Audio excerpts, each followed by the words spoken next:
My name's Pareen and I volunteer at the Young Workers Centre. I learnt more about my rights at work kind of recently once I'd been working in a few jobs for a while. You really don't find out much when you're just working at little cafes or in little shops.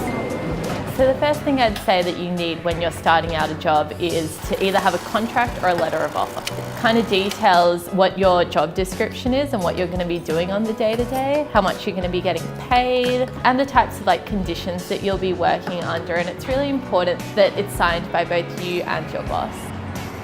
How much did you really know about your rights of work before you started your first jobs? Absolutely nothing. When I found one, I was like, yes, I have a job, awesome. I don't care how much I get paid. It's just getting paid at all is exciting. I've never received a contract, not any time. I just find out that I actually don't have a contract after working with this company for 3 years. Yeah, I didn't receive one for a really long time until after I'd finished uni.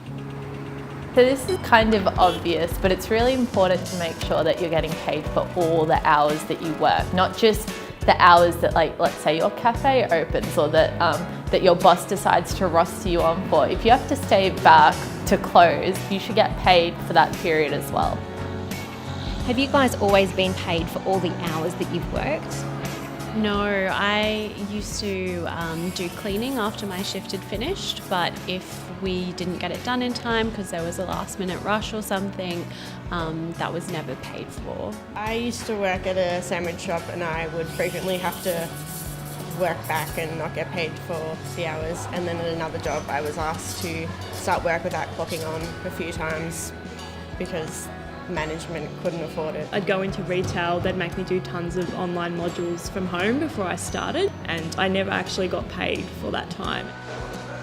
Third tip is to always make sure you get trained up. It's your boss's responsibility to make sure that you're working in a safe working environment and that you're aware of exactly what you need to do. Have you guys always received the right amount of training? Definitely not. In a few jobs I've been offered quite a bit of training in the interview stage, and then there's not so much of it in reality. A lot of the times I've just been winging it the whole way through a job. I actually used to train other people when I worked at a bakery, but I don't think I really knew exactly what I was doing to begin with. So I think that in hindsight, it was a little bit dangerous maybe, not being shown how to do it properly. I worked at a paint store. It was a franchise, and I don't know, there's a lot of heavy lifting and a lot of chemicals, and I got told that I had to do a safety test, which was just filling out a quiz. It wasn't really something that people took very seriously at all. The other thing is psychological injury, and I think that's one that people don't really think about because we're so focused on physical injury. If you're working in customer service, getting proper training on conflict resolution and how to deal with high stress situations is really, really important. It wasn't until I started studying employment law about 3 years into my degree that I realised that I was actually entitled to get things like penalty rates and pay slips and those kinds of things. Yeah, it was when I received my first pay slip. I think I was probably 21 by that age maybe, and once I started receiving them I realised that I should have been receiving them for a lot longer.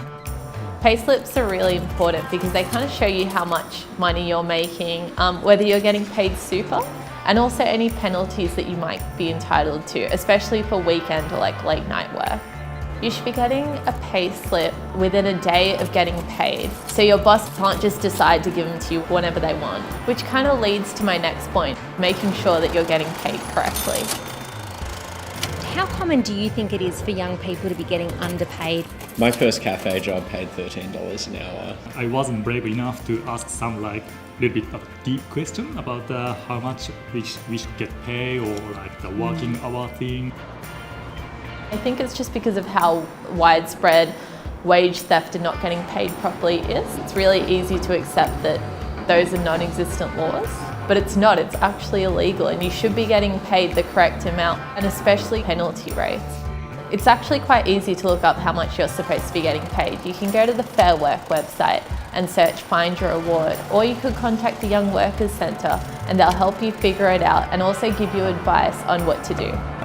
Looking back, do you wish you'd known more about your rights when you first started out in the workforce? Yeah, definitely. I think that it would have not cost me so much, I would have probably been in a better financial position even now, maybe. I wish I knew how to say no to my boss better. I feel like if I'd known what my rights were, I would have felt a bit more empowered going into the workplace, knowing what I was entitled to and being able to speak up. I wish I had known that I actually could say something, that I could, speak up and actually, say, oh, you're not paying me properly, or, you have to pay me for days in lieu and stuff like that.